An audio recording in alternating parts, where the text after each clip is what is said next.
Ladies and gentlemen, it's time to clock in for the movie graveyard shift. Tonight's feature, Victor Victoria. And now here are your hosts, Rapid Shoma and Brayton Connor.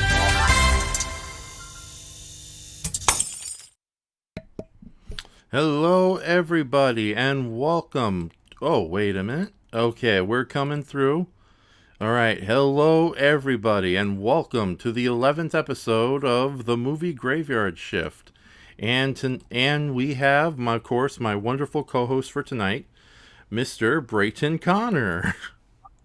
It's the holiday season, and ho, ho, ho, and whatever. Ho, ho, ho. I'm suddenly more intrigued than usual, Brayton.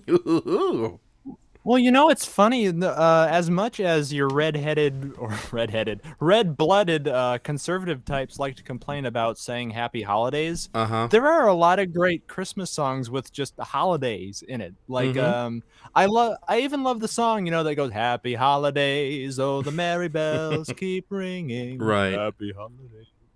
And of course, as you I'm know, listening to a lot of Christmas music. Yes, I could tell. And of course, you know, my favorite Christmas song is "Don't Kill Me, Santas" by the Killers. So, yes. All right. What do you eat? Do you think Santa eats the big dinner before he kills them? Ho, ho, ho! I very much would like the steam ham sandwich. We don't have the steam ham sandwich. You're a bright elf, aren't you?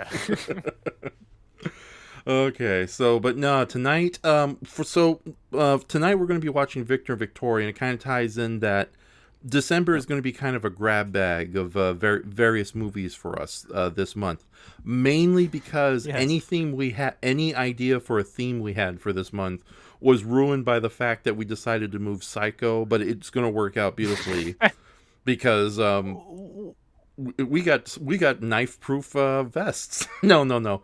Well, here's what I think, Raph. I think December for us is a full month of just cozy films, and even Psycho to a degree, I will argue, for me at least, is a cozy movie. Right. To an extent. Yeah, until the knives start flying at the camera. I think that could be a theme. Yeah.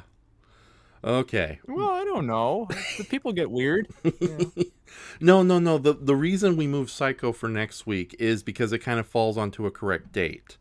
And because of that, any idea we had for a theme to do this month isn't going to happen. But we do have 4 really cool movies to check out this month. Starting with another musical of ours. Now, I will warn you guys. Yes, I will warn you people ahead of time. We've done 2 musicals. Well, to be more fair, we did one pure musical, The Bandwagon, as our second episode. And we did a pseudo musical during our Halloween watches with The Wicker Man. And the audio. Are you saying, Raph? Are you trying to argue with me that The Taking of Pelham 1, 2, 3 is not a musical? No. Faith Cares singing his song.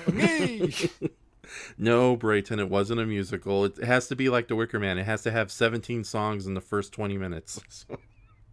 Well, okay. Everybody has their own description. Yes, okay. So, but with that says, because we had musical episodes, and one of the trade-offs of using Twitch is that we can air visuals and audios, but if the audio is heavily copyrighted, it will be muted. So if you're here for the live watch right now, you're very fortunate. Unfortunately, if you try to revisit it, there's a good chance the majority of tonight's film will be muted along with our conversation. Thankfully, me and Brayton were recording our conversational bits, so when we do the future podcast version of these episodes, everything will be intact, so to speak, because we will have to do some kind of whippity-wishity, whackity-backity editing with the Wicker Man and Bandwagon episodes in the future due to this problem. Yeah, I'll have to do some Mary Poppins-esque magic with it. Yes, however she said it. I'm sorry, what? I was trying to say supercalifragilisticexpialidocious. Oh, no. Don't slip in some obscenities in there now, Raph. Oh, supercalifragilisticexpialidocious. Yes. Yes.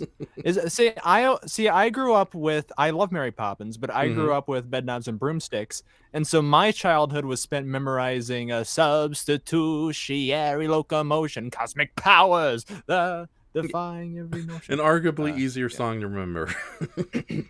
Well, I guess, it's a little scarier for the kids. But yeah, we're doing a musical. You want me to talk about that at all? Yes, it's very subtle, Brayton, but I think you're the musical expert. Can you tell us about this Victor and his sister Victoria? Oh, well, sister, let me tell you. I am a big musical fan. I come in singing pretty much every conversation we have, I think. And this is definitely a great one, and it's by Blake Edwards, and probably, I've mentioned to you, I love Breakfast at Tiffany's, and I love some of the Pink Panther movies. I love the first half of The Great Race, but I think this is his best movie. And his last really great movie. And it was adapted from not the same source material, but the same writer who wrote the original version of Some Like It Hot wrote the original version of this. And I should specify that, though, by saying the movie really only shares the premise. Like, the actual plot differs greatly. But yeah, the guy's name was Reinhold Schutzel. Wiener Schnitzel, something like that. But the original movie is very good too. I do recommend, if people like this, they go out and seek the original one. But what I think puts this above that is, by 1982, you were allowed to be a lot more bold in your depictions of sexual fluidity. And I think that really benefits this too. And just the pomp and the joyousness of this movie. I described it in our little write-up as the cinematic equivalent of a warm hug. And I don't really know what other way to describe it. It's just disarmingly sweet, this film. And I've been taken by it from a very young age. This is another one where I watched at really young, probably too young, because there's some sexual humor and the, jolly sexual humor in the Blake Edwards fashion. Don't worry. I had a similar situation with the what jokes in both Airplane and Ghostbusters, so I think we're okay. Yeah, at least it's good-natured. Yes. And I mentioned to you before we streamed, the cast in this movie is phenomenal. Obviously the star, Julie Andrews, who was married to Blake Edwards for a very long time, up until he passed away. That lucky bastard. I know. I would marry Julie Andrews. I saw her first, and we get into a fist fight. Yeah. I fist fighting over Julie Andrews. One of these days, Raph, we have to watch The Sound of Music, though. You revealed to me you haven't seen that. Yeah, I was tempted to watch that independently because it is available on the Disney Plus. But yeah, if you want to do that as an episode, although if it's like... It's a long one. Yeah, we'll see what happens. We might have to do that in like dual nights or something if we're dealing with movies that are 3 to 4 hours long. So yeah, but anyway, aside from the Queen Julie Andrews, you have James Garner and Robert Preston from The Music Man, another one of my favorites, Professor Harold Hill himself, who is like his depiction of a less, I shouldn't say no stereotype whatsoever, but a more true-to-life stereotype of a flamboyant gay nightclub performer in this movie is phenomenal. And you have Alex Karras, who we all know as Mongo from Blazing Saddles. Oh, nice. As in a very charming performance. And Leslie Ann Warren seems like... Now, I hate Miss Blue, but if you were to cast Miss Blue, she might be perfect, and you might see why by this film. She was Miss Scarlet in Clue. Hey! I know you're a big fan of that movie. Okay. All right. Yeah, it's just a winning cast all around. John Rhys Davies. I forgot to mention John Rhys Davies as a supporting role. Please tell me it's we see him throughout the movie. I love that guy. Yes. Okay, yeah. Awesome.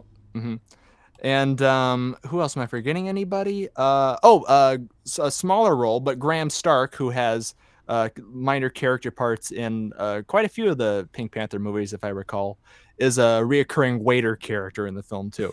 So there's a lot to love about this on that front. But like I said, it's just a joyous movie and a great one to ring in the holiday season because it's perfect comfort food.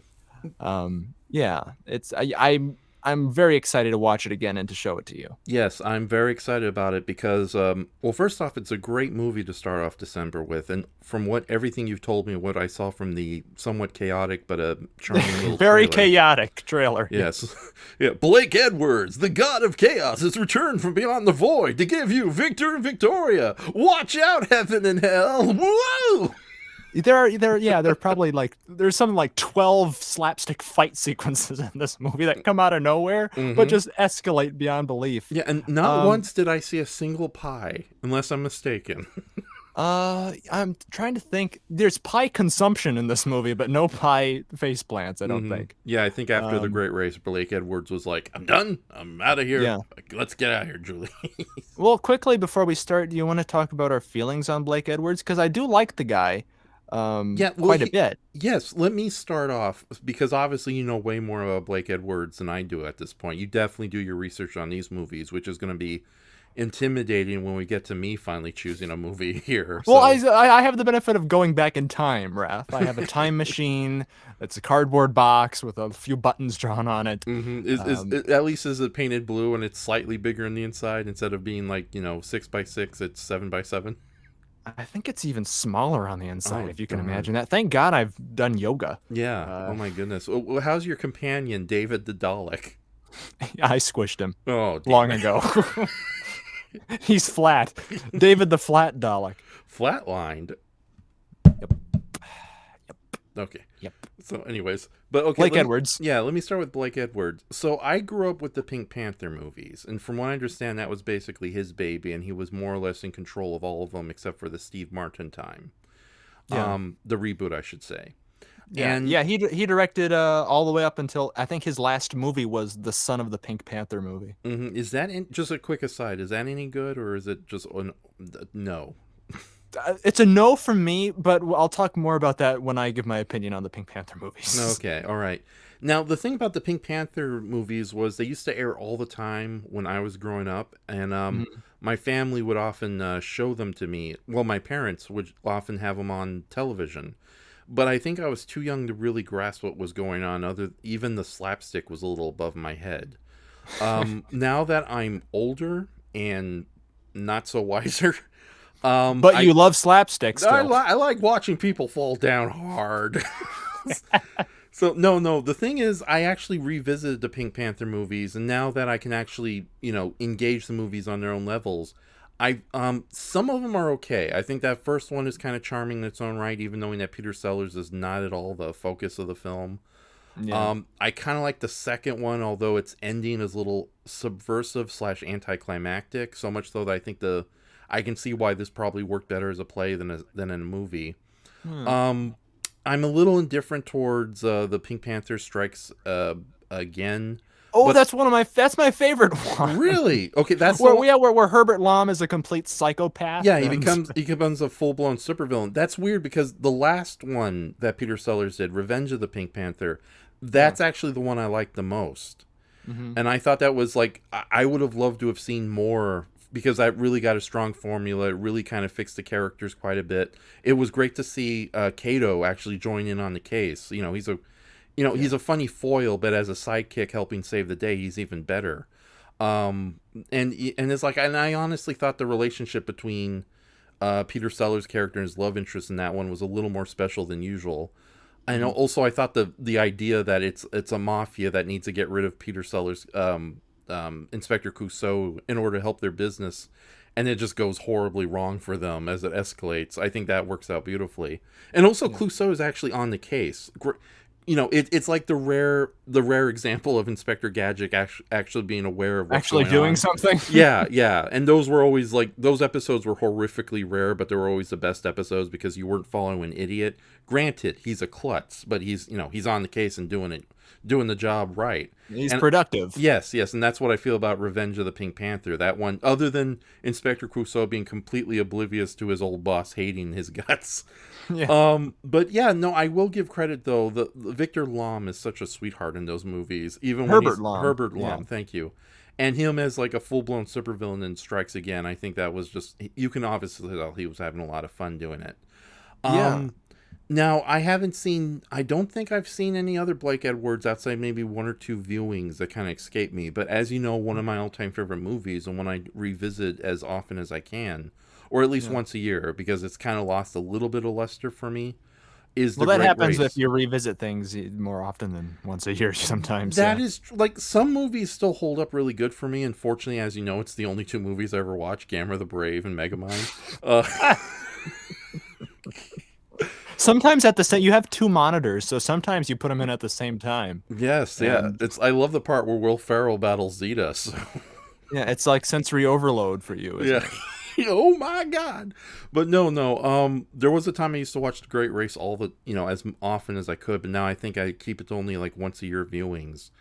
Uh-huh. And I think I may have to take a little break from it, and that's unfortunate. But The Great Race, I really do love The Great Race a lot, and that's a movie that I've been debating whether or not I do as a live stream, because it's not as readily available as before, especially with HBO Max gutting its library left and right. Um, but I really do enjoy that movie. That movie was a big influence on a lot of my kind of character comedy. It's like, granted, Professor Forrester from Mystery Science Theater and Biko from Project A-ko are the main influences for Jack Hodgson, but Jack Lemmon's Dr. Fate definitely adds to the pot, so to speak. Yeah. But with that says, like, I think that movie captures sort of adventure comedy really well. It's a genre we don't have anymore. We have action movies that have comedy, or comical movies that have action elements, but nothing that's just a pure mixture of comedy and adventure, and one that mixes it pretty well, even knowing that there are moments in The Great Race where I feel, oh, this is an embarrassment of treasures, and I can see why your movie failed at the box office, regardless how well it did. It's like, you should have said, we won't get into details about it. I could talk about The Great Race all day, but that's basically my main experiences with Blake Edwards. And from what I understand, he did a lot of slapstick comedies, and for the most part, it did fairly well for him until he got into like the 80s and the 90s, where it just kind of puttered off for him. Yeah, he had a great run in the mid 60s. Mm-hmm. Well, first off, I'll start with The Great Race. Okay. That falls into the no. That falls into the category of movies that, God, I wish I loved this. There are several movies like this for me. Like The Third Man is probably my top one. Mm-hmm. Where when I watch that movie, literally everything about it like is a beacon that I should love this and like be all over it. But it's a movie that I simply just like. And maybe I'll love someday with repeated viewings, maybe. The Great Race for me, his bread and butter was all out slapstick farce, but The Great Race sort of peaks for me in the middle, and it's such a long movie that just the momentum of stunts and gags, it doesn't really work in how long is that movie? Like 2.5 hours, right? Or just under 3? I think it's just under 3. They say it's 2 hours and a half, but it feels a little longer, but it's definitely not 3 hours. That I can definitely say. The point where I just start to, wind down and be like, okay, I've had enough of this now, is right after the bar scene. Because that is one of the greatest maybe the greatest bar fights in all film history, is the bar fight from The Great Race. Now will you give me some fighting room? Ah, damn. They tear that place up. Granted, Jonathan Winters could do it single-handedly. Oh yeah, and no, Jonathan Winters is a honorary kaiju as far as I'm concerned. Yeah, but the amount of destruction in the bar sequence is phenomenal. And I love Jack Lemmon. I love Peter Falk. Well, I love Peter Falk, of course. They're dynamic, but I'm blanking on the great Leslie's actors. Oh yeah. Oh damn it. Tony Curtis. Tony Curtis. Yes. Good God. Okay. I love Tony Curtis, but that's what sort of makes it really upsetting to me, is for the fact that I don't love it more than I do, and that I just kind of get tired of it after a while. The pie fight scene, of course, is a masterpiece, but after the bar sequence, I just kind of skip to that, Yeah, I will give the movie credit for, in its second half, it decides to do a mini comedy take on the prisoner of Zenda. Yeah. But I think, in a sense, The Great Race would have worked a lot better as like a really cool television miniseries than it would have as a movie. And you really would have to be invested. It's like you're not just going there late in the evening. You got to go there in the early evening, late afternoon to start it. Kind of like a live action Wacky Races or something. Yeah, exactly. So, but and it has a great ending too. With the Eiffel Tower collapsing. Yeah. Let's not spoil it for those who haven't seen it yet. I'm sorry. Sorry, but Gimzilla. Anyway, other than that, though, I do really like Blake Edwards as a director. The problem is, it's kind of like, I mean, maybe you do feel this way, but to have an analogy here, it's kind of like if Ishiro Honda, you really love him as a director, but you love like Matango or something. Like the Outsider films are what really stand out to you, but he's most known for the damn Godzilla movies. And the Moth too. Don't forget the Moth. And he did one Moth movie, Raph. She didn't have a whole run when he was still around. Well, there was also Godzilla versus Mothra. Mothra was in the other movies. I mean, like, she didn't have her own series at that point. Yeah, but she was the Mothra's overrated. How do you like me now? She was the Margaret Dumont to Godzilla's Groucho. Anyway, Blake Edwards, though, I love his I like the idea of Inspector Clouseau and Kato more so than the movies at their end. I just don't think the character sort of lives up to the potential that it could have gotten. Yeah, and like I said, I see that potential with Revenge of the Pink Panther, and as we know, unfortunately, Peter Sellers went bye-bye after the movie. So yeah, unfortunately. Because what a talent that man was, and he's the saving grace of those movies, or his performances. But anyway, Blake Edwards as a director, I love stuff like Breakfast at Tiffany's, which I would like to show on here at some point, but oh God, is Mickey Rooney intolerable. So your mileage may vary, and I understand people who can't watch that movie. But outside of like even comedy, he directed a great movie also with Jack Lemmon called The Days of Wine and Roses, which is like a great. I think that's better than The Lost Weekend as far as a great exploit or a great journey into the psyche of an alcoholic, and it's just phenomenally dramatic. He also made another movie called Experiment in Terror, which is a really spooky noir film. The guy had a lot of talent, but sort of got saddled with the Inspector Clouseau stuff, and became the slapstick guy. And to be fair to him, though, very few were as good in that field. Have you ever seen The Party? I'm a big fan of The Party, as long as, again, you can tolerate Peter Sellers as an Indian man. On that note, I know about the problems with The Party. I know the problems with Breakfast at Tiffany, but I have not seen either of those movies, and I would like to do them on this show. And then we can have a proper adult conversation about the movie overall, as opposed to most modern media. It's like, look at this terrible depiction of Asian people. Yeah, well, that's the problem is it's like with Breakfast at Tiffany's, the issue is it's such a great movie, but he plays there are scenes where it just cuts away to him. Like he's sort of just a big eyesore in that movie. Yeah, it's a sore thumb on it's a blemish on an otherwise beautiful painting. Yeah, and it's so obtrusive. It's like if you had a movie like Affair to Remember, but Al Jolson kept performing on the riverboat. It's like, what the hell are you doing here? This is what makes me not able to show this movie to people. Anyway. Ouch.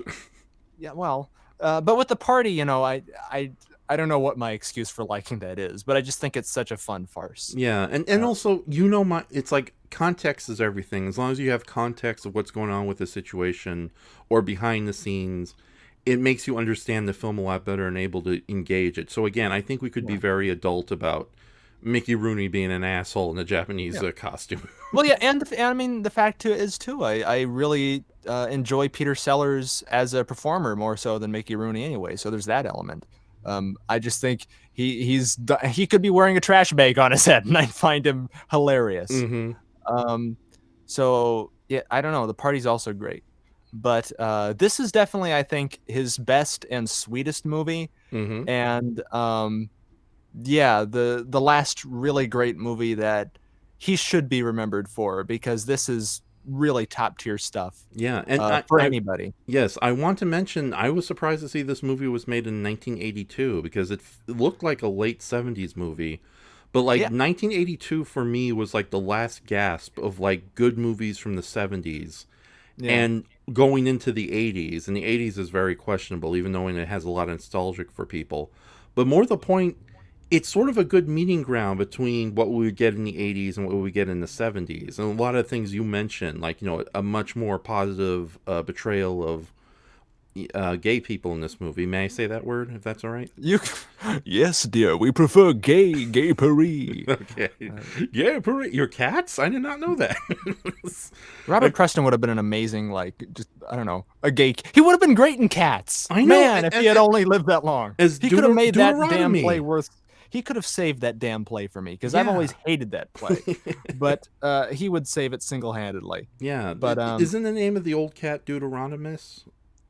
I don't know. Okay. I hate that show. I don't focus on these things. Okay, I just growing up, I'd never seen Cats, but I remember all the commercials. There was always Deuteronomus going like, "Join us, won't you?" Yeah. But no, the 1982 was a great year though, wasn't it? Because didn't E.T. came out that year? E.T. The Thing, Blade Runner, Poltergeist, of course. You're gonna hate me. I'm gonna throw in Tron. I still think Tron is it's better in style than substance, but I'll throw in Tron in there. No, I can get it. I get it. It was a great year, and this does feel though, kind of even at the time like a throwback movie. I have to keep going back to it. It just has such a coziness factor, like a warm and nostalgic coziness factor. And you'll see in the movie, I think a lot of that has to do with the atmosphere of it being completely stage bound. Like they originally planned to shoot on location in Paris. This film is set in 1930s Paris. But the city skyline in Paris at the time was really difficult to make it a period piece, and they didn't want to update it to the 80s. Yeah, especially with all those UFOs that were parked in 1982 France. What was that about? I don't know. And all the Jerry Lewis posters everywhere. Oh, definitely. Oh, that's why the aliens were there. Jerry Lewis movie marathons. Okay. Oh, not again, ho. I love this guy. Get out of here, boo. Never. They were trying to capitalize on E.T. with Jerry Lewis. So no, they filmed this in two adjoined studio stages at Pinewood Studios in England, which is a very famous British film studio. I think they did all the James Bond movies there.